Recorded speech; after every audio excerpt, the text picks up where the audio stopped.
Hey guys, today I'd like to take a look at a mask that is really just a great mask and one that I'm really happy to be able to feature.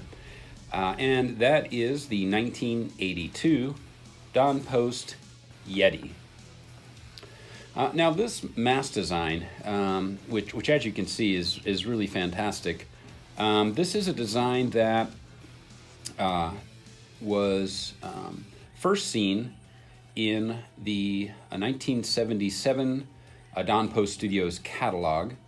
And here's a photo of that original Yeti. That's shown here as the 1101 Yeti in that catalog. And this is a page that was scanned and is from Pete's great catalog archive at the Devil's Workshop. Thank you, Pete. And so that original Yeti appeared in the Don Post catalogs from 1977 through 1980. And here's a shot of the 78 catalog showing it. And it's interesting to see the other masks in the 1100 line along with it. Now, I featured the 1102 Don Post Werewolf in my very first video. So it's nice to be able to feature the 1101 here. And then here's another Don Post catalog page, the 1980 catalog. And so this was, in those years, it was the sculpt and mask as it was released originally. And in 1980 was the final year featuring that original version of the sculpt. Then in the 1982 catalog, this mask appeared.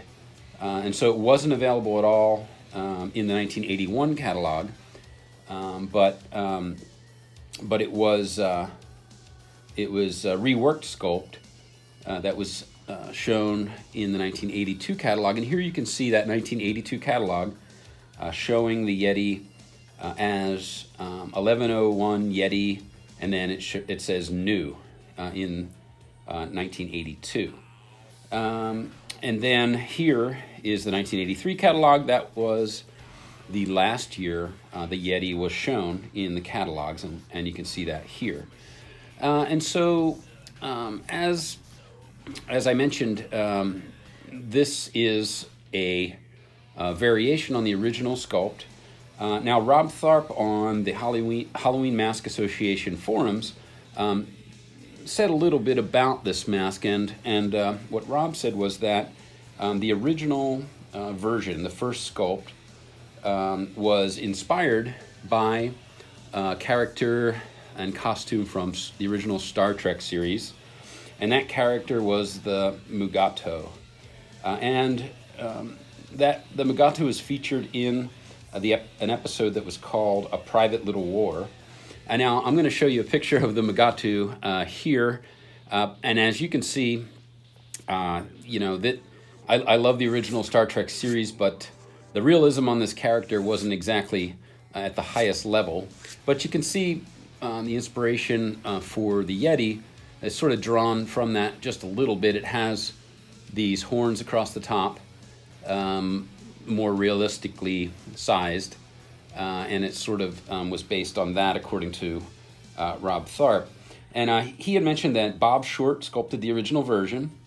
And when this was discontinued in 1980, he states that Don Post was very fond of the original mask. And so he had Barry Crane rework Bob's original sculpt. And you can see really the main differences, and I'll show a picture side by side here in just a minute, but the main differences in the sculpts are that some depth in the tongue and everything was added, the detail here in the mouth, and the fangs ended up being rounded off.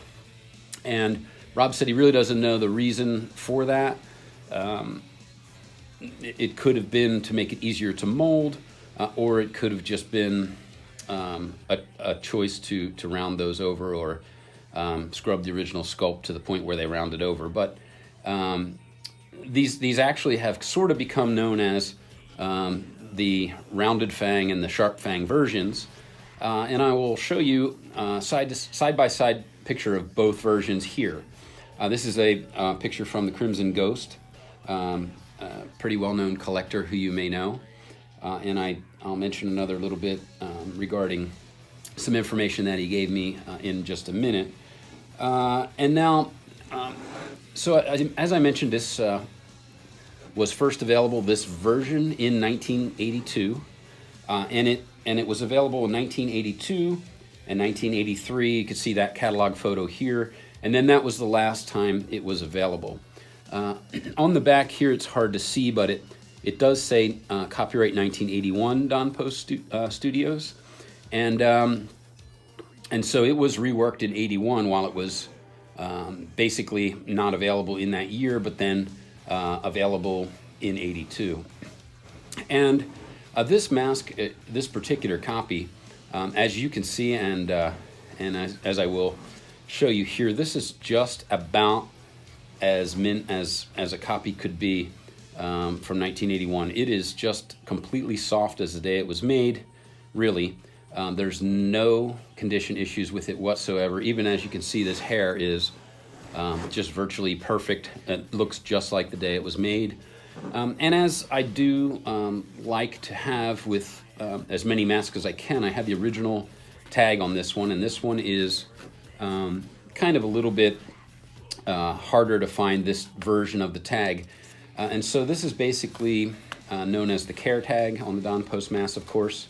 Now this version is a black and white early 80s version, just available for the first couple years of the 1980s, showing all the different care descriptions of different types of things like storage and cleaning and things like that. And this is, as I mentioned, I have a little bit more information from the Crimson Ghost. I talked to him about this in researching this video, and he had confirmed what I had thought, and that is that this care tag is the first tag that was ever available from Don Post Studios, and before that there were no tags attached to the mask. So this is the first version. And I had mentioned to him, I also, and I said this in a previous video, I worked at a shop in the 70s, late 70s, unboxing the masks at Halloween time, and I didn't remember any Don Post Studios masks coming out of the boxes with tags at that time, and he did confirm he has not seen, and there's not known to be any Don Post tags earlier than this one. And so another kind of a neat bit of information can be seen here in Lee Lamberts' great book, An Illustrated History of Don Post Studios. And this page shows not only this 1982 version, but the blank master here next to it. And I'm going to zoom in here on this master prior to hair being applied, so you can really see the detail in the sculpt. A lot of these details are not apparent in the mask because the hair is covering everything but the front of the face, but it's neat to see this picture and see all that sculptural detail that's included in the mask itself. And so, yeah, I'm just very happy to be able to have this mask in my collection and to be able to do a video on it. It's one you don't see too terribly often, certainly not in this condition. And so this is the 1982 Don Post Studios Yeti. And as always, thanks for watching, guys. We'll see you next time.